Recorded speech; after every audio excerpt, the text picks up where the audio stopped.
Lumières d'Afrique est une exposition itinérante que le musée reçoit aujourd'hui et qui regroupe 54 artistes africains issus de 54 pays d'Afrique, bien évidemment. C'est une exposition pluridisciplinaire dans la mesure où il présente à la fois des œuvres de sculpture, de peinture, de la vidéo, des installations, etc. Une exposition réalisée dans un cadre particulier par un ONG, réalisée dans le cadre de l'engagement des artistes avec des thématiques liées au réchauffement climatique et à l'engagement des artistes avec le climat en Afrique. Donc c'est une exposition, comme ce que je disais, qui montre l'engagement de l'artiste avec le continent africain qui souffre d'un vrai problème de manque de lumière, mais en même temps, ces artistes vont s'inspirer et vont s'inspirer de leur lumière intérieure pour réaliser des œuvres. C'est pour la première fois que 54 artistes africains regroupés autour d'une thématique qui touche à un sujet très sensible.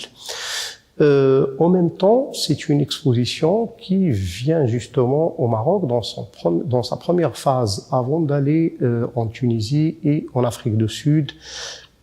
et partir après aux États-Unis et en Chine. Une exposition que le musée reçoit aujourd'hui pour l'intérêt que le musée a déjà montré pour l'art africain et en même temps que l'intérêt que le Maroc a montré en général pour l'art africain. C'est une suite logique de la première grande exposition réalisée autour de l'art africain, qui est l'Afrique en capitale, réalisée l'an dernier. Et comme vous le savez bien, l'art africain a commencé à intéresser les spécialistes d'art à partir de la grande exposition historique Les Magiciens de la Terre, réalisée en 89. À partir de cette période, beaucoup de spécialistes vont se tourner vers l'art africain et donc cette exposition, bien évidemment, vient dans ce contexte. C'est une exposition, comme ce que je disais, qui regroupe à la fois des artistes jeunes et des artistes moins jeunes, des artistes très connus, très célèbres, comme Padjo qui est juste là, Abdoulaye Konaté,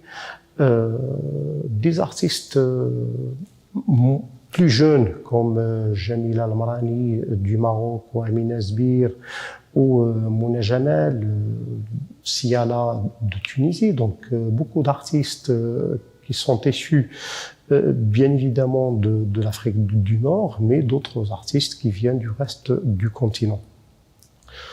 Une exposition de ce genre